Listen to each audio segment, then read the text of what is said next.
It's Lori, and I've been working on editing some images from this season of spring here in the Washington, D.C. area. It's one of my favorite times of year. So this is the after image that I created of this beautiful scene with these magnolia trees in bloom, and I caught this sweet girl reading a book in the early morning underneath this tree. I just thought it was such a special moment. So again, this was the before image, and it's just kind of a snapshot, and what I wanted to do was create something that told a little bit more of a story.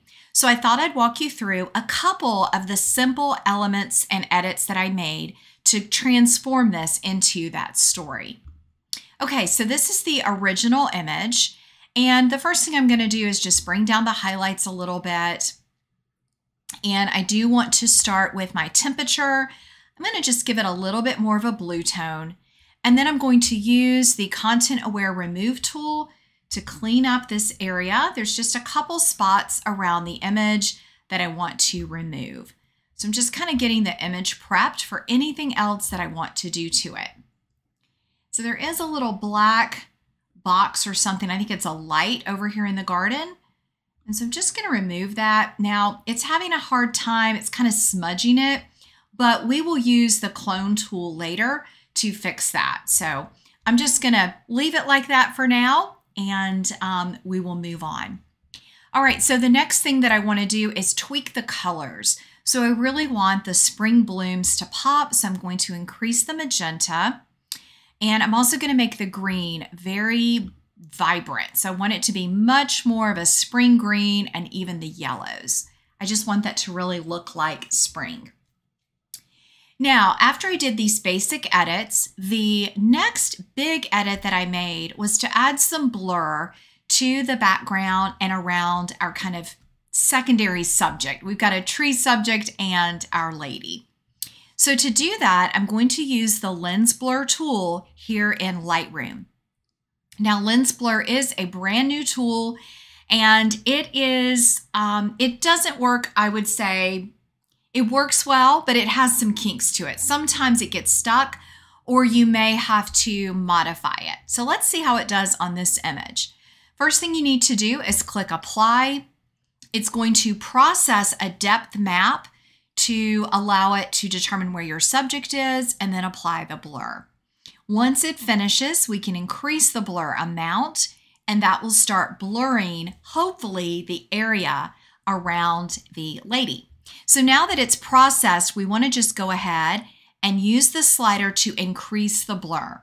You can see instantly it's blurred our background, it's blurred our lady's book, so it's doing a pretty good job.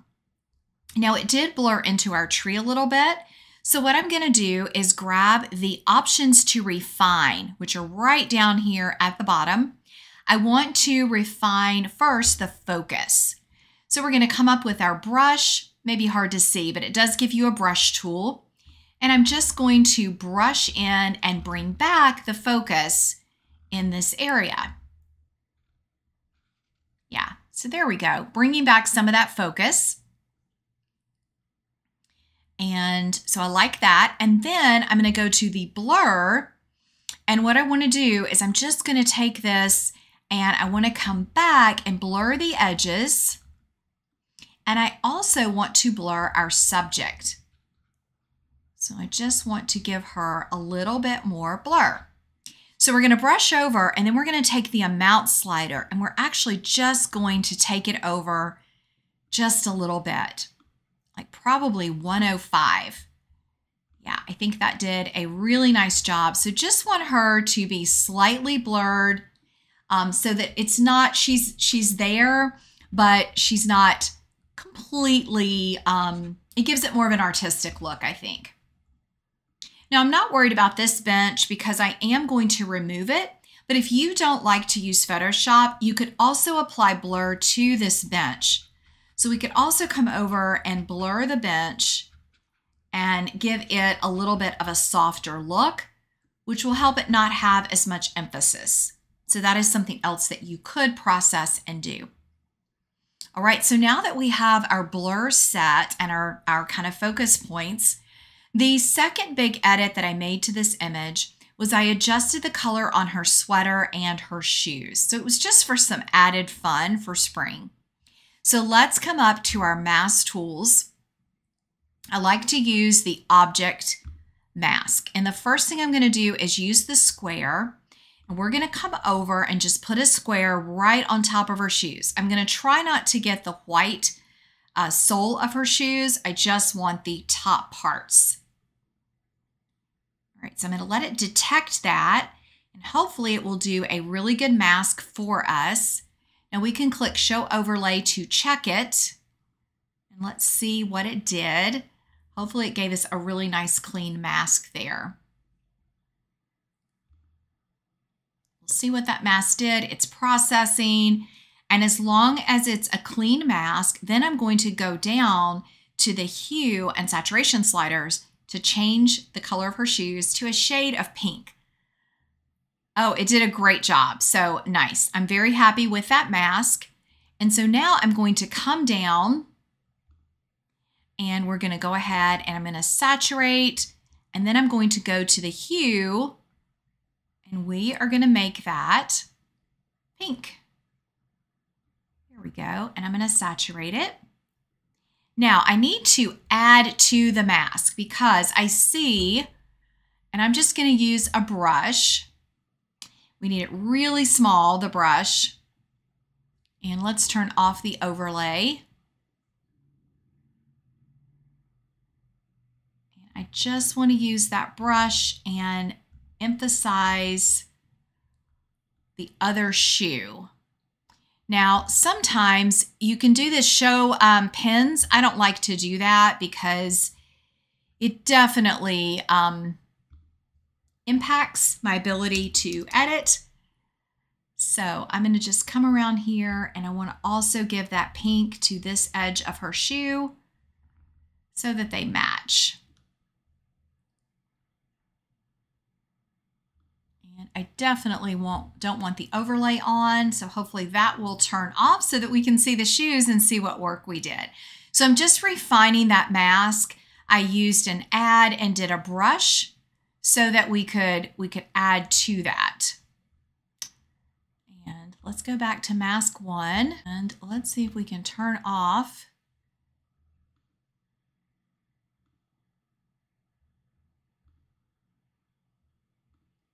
I don't know why it's not going away. Sometimes the mask, let's go ahead and just go back to the basic and see what happened. There we go. So it's good. She's got a little bit of blue on the shoes, but I think those look great. So if your mask ever gets stuck, just go back to your basic or your edit panel. It sometimes can do that, especially if your computer's running a little bit slow. So if that ever happens to you, that's how I fix it. Okay, next we want to impact her sweater. So I'm going to create a new mask. Again, I'm going to use the objects, but this time I want to use the brush. And I'm just going to come over and brush over the area that we want. And once you're done with the brush, it will select it for you. So it's detecting the object. Then we can check the mask. So you can do show overlay and it will show us what's there, and it did a great job. I'm going to turn that overlay off. I'm going to come back down and I'm going to use the hue slider again to make this a little bit pink.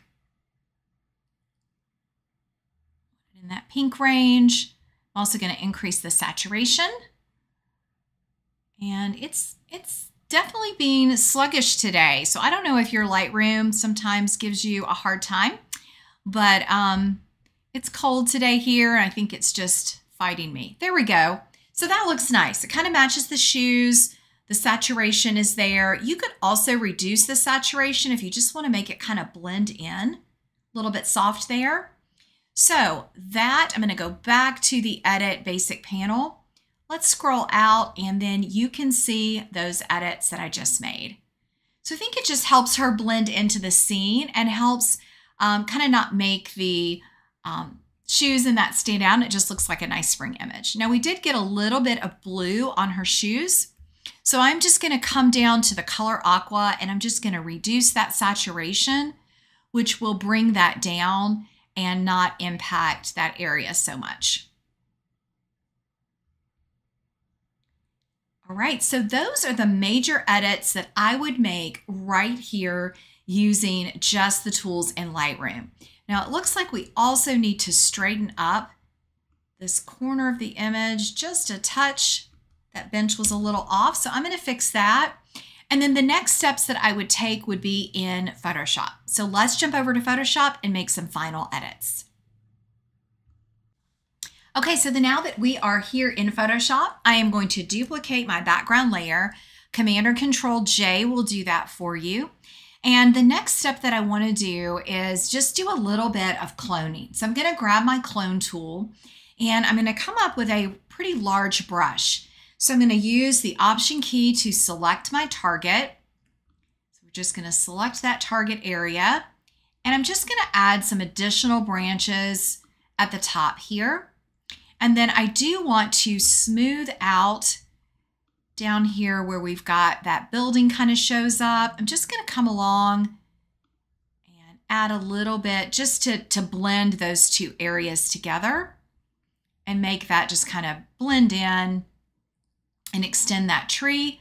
And then we do have this area down here. So I'm going to make my brush a little bit smaller. I'm going to grab that tree branch and just add it right there to kind of cover up that little bump that was in our image. And then I'm going to grab right here and just bring that branch over. And I think that that looks pretty good. I'm going to grab this bush and just bring it back on top. So you just use your clone tool to kind of play around. I don't want another tree branch right there, so I'm just going to add some blooms on top. And I think that looks pretty nice and natural. Now, the next thing that I want to do is I'm going to go ahead and duplicate this layer, and I want to go ahead and stylize my tree. So I'm going to go to Filter, Stylize, and do the oil paint technique. Now for oil paint, I like to have my brush and all these brush details over to the right, my lighting over to the left. I think that gives the best kind of artistic, it doesn't have a huge impact, but it definitely makes a difference. Now I'm going to bring the opacity of this layer down to right around maybe 50%. So now I've created just some beautiful, kind of a beautiful pop to that tree, and it really makes it stand out. Now the last thing that I want to do is to get rid of this bench. And this one is going to be a little bit tricky. So there's a couple ways that you could do this. You can try using the Remove tool. You can do an object selection and try to get rid of it. We can also try to use the AI generative fill to get rid of it that way. So what I'm going to do is copy my background layer so I have a fresh one just saved. And what I'm going to try first is the generative fill. So I am going to do a quick selection tool, and I'm going to come over this bench and I'm going to select this other leg. Now let's go to the minus, and I'm going to try to just enhance my selection. I don't need it to be perfect, but I do want to make sure it knows that that's what I want to clean up. So I'm just continuing to make my selection using the quick selection brush. And let's come in and I'm just going to refine it. Again, if you're going to use generative fill, your selection doesn't have to be perfect. Let me grab the plus again. I'm going to make my brush smaller, and I just want to select. That should do it.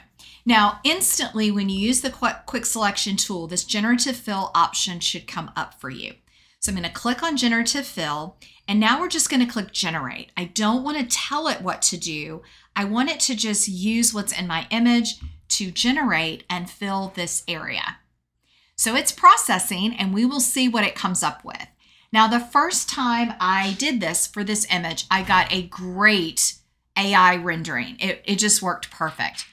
But the second and third time that I've done it, I have not been able to replicate what I got the first time. And you can see it is not filling this space at all. So it's really struggling with it. I'm not sure what the difference was. I've tried some different ways to remedy the situation. But if you struggle with that when you are using this tool, I recommend just starting over with that selection. So I'm just going to turn off this layer. I'm going to go back to this one. And I think this time I'm just going to use the lasso. And I'm going to come around and just lasso around it. Then I'm going to select Generative Fill, Generate. Now with the lasso, I selected some of this grass area. So I want to see if that will make a difference. I'm not sure if it will, but we're going to give it a try. This new technology is fascinating and it really does a great job, but it doesn't always do what we want it to do. So you can see right here, it's not getting rid of our chair, which is so interesting to me. So I'm going to turn that one off and let's try one more option. I think for this option, I'm going to first use the remove tool. And what I want to do is I'm going to make this large. I'm just going to go over the chair and I'm going to remove it. And I can promise you it's not going to do a great job. This is a really tricky remove, but let's click the checkbox and we are going to try to remove this chair with the remove tool. Once it goes away, all right, let's make sure our layer is all the way to 100%. Okay. That's kind of gross. So what I'm going to do now, though, is I'm going to grab the lasso. And we're just going to select this area. We're going to do Generative Fill and click Generate. And let's see what it does with this selection and filling in the gaps. So we'll see if it can do any better. Oh, perfect. That's what I was wanting. I was wanting it to look really normal and natural. So that is a trick that I've learned. Now that one isn't even bad. And this is our last option. So that one's not bad either because the grasses, you've got the lines. But I do think that one is actually really beautiful and works nice. Now our patio here is a little bit distorted. So let's go back to this one. This one, the patio looks better. So this is where you just have to kind of decide what you want to do. And this one, the patio is distorted as well. So if we used this version, then what we could do is come in and do a stamped layer, Command Option Shift and the letter E. And then we can actually use, I'm just going to use the heal tool and maybe just come and try to get rid of that. Let's see what that does. Maybe clean it up right here.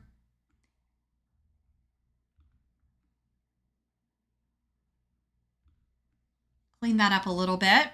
And then what we can do is grab our clone tool and I'm just going to select the option and just kind of clean up our brick pattern. And actually that is not too bad at all. So we got rid, I'm going to actually clean up the brick right there. We were able now to remove this kind of mess that we had. You can see we went from there. We used the remove tool, then we used the generative fill. I selected the best option, but I still had to do some tweaks to it. And then we've got this in our image. Now, what I would do to finish this image is I would take it back into Lightroom. I probably would blur this a little bit, do a linear blur, and just de-emphasize it. Maybe even do a vignette, and then we would be finished with this creative edit. So I hope you learned a couple new tools today using color range to actually change the color in some parts of your image and how to navigate this new generative fill. It's a great tool, but it's not 100% yet. So I hope you had fun watching this and that you'll give some of these techniques a try. Let me know if you're using generative fill, and if you have any tricks for me, I would greatly appreciate it. Thanks, everybody.